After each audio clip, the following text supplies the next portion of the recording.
बिस्मिल्लाहिर्रहमानिर्रहीम। मेरा नाम डॉक्टर नईम अहमद है।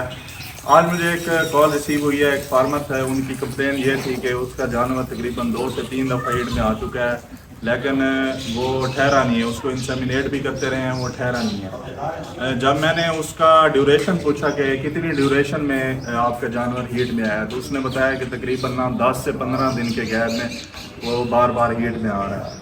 तो माशाल्लाह से जो उसको ट्रीट कर रहा था वो एक AIT था, उसको इतना नॉलेज नहीं है।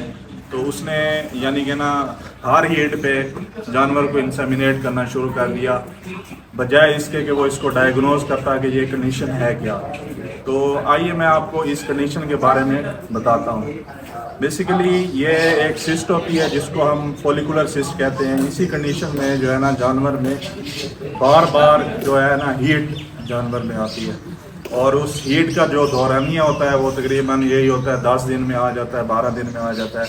तो इस वजह से इस कंडीशन में जो जानवर होता है वो बार बार एक तो हीट में आ रहा होता है, उस जानवर का जो है वेट वो इंक्रीज़ होना शुरू हो जाता है। इसकी मेन रीज़न ये होती है कि हर जानवर जो एक नॉर्मल जानवर होता है वो 21वें दिन हीट में आता है, और जब वो हीट में आता है तो उसके जो ओवरी होती है उसके ऊपर से एक फॉलिकल या अंडा रिलीज होता है।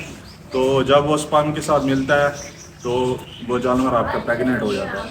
लेकिन इस जानवर में जो फॉलिकल है या अंडा है वो बाहर ही नहीं आता ओवरी से, तो वो एक सिस्ट बन जाती है। और इस सिस्ट को जो जब तक आप ट्रीट नहीं करेंगे तो आपका जानवर प्रेग्नेंट नहीं होगा। तो इस कंडीशन को ट्रीट करने के लिए हम GnRH यूज़ करते हैं, और ये जो GnRH होता है इसकी हम डबल डोज जब तक यूज़ नहीं करेंगे तो ऐसा जानवर आप ट्रीट नहीं कर सकते। तो इस कंडीशन में हम डेल्मेरालिन तकरीबन 4 ml तक यूज़ करते हैं। उसके अलावा आप ह्यूमन कोरियोनिक गोनेडोट्रोफिन जो होता है ह्यूमन साइड का, आप ह्यूमन फार्मेसी से आप जाके ले सकते हैं, जिसको IVFC एक 5000 इंटरनेशनल यूनिट में आप वो यूज़ करवा सकते हैं। तो इसके अलावा एक तीसरा प्रोटोकॉल भी होता है, उसमें आप सीडर जो है ना वो अप्लाई करते हैं। सीडर के साथ आपने जो है ना डेल्मेरालिन उसको दोबारा लगाना होता है 48 आवर के वक्फे से। तो ये कुछ आज मुझे कॉल रिसीव होने के बाद मेरे जहन में आया कि इस बारे में फार्मर को आगाह किया जाए। तो आपने नेक्स्ट टाइम आपने मोहतात रहना है। आपको इस तरह का कोई भी मसला नज़र आया तो आपने खुद भी डायग्नोस कर सके, मज़ीद अच्छा होगा किसी आप अच्छे वेटनेरियन से इसको डायग्नोस करा के इसका ट्रीटमेंट करवाएं। जज़ाकल्लाहु खैरा।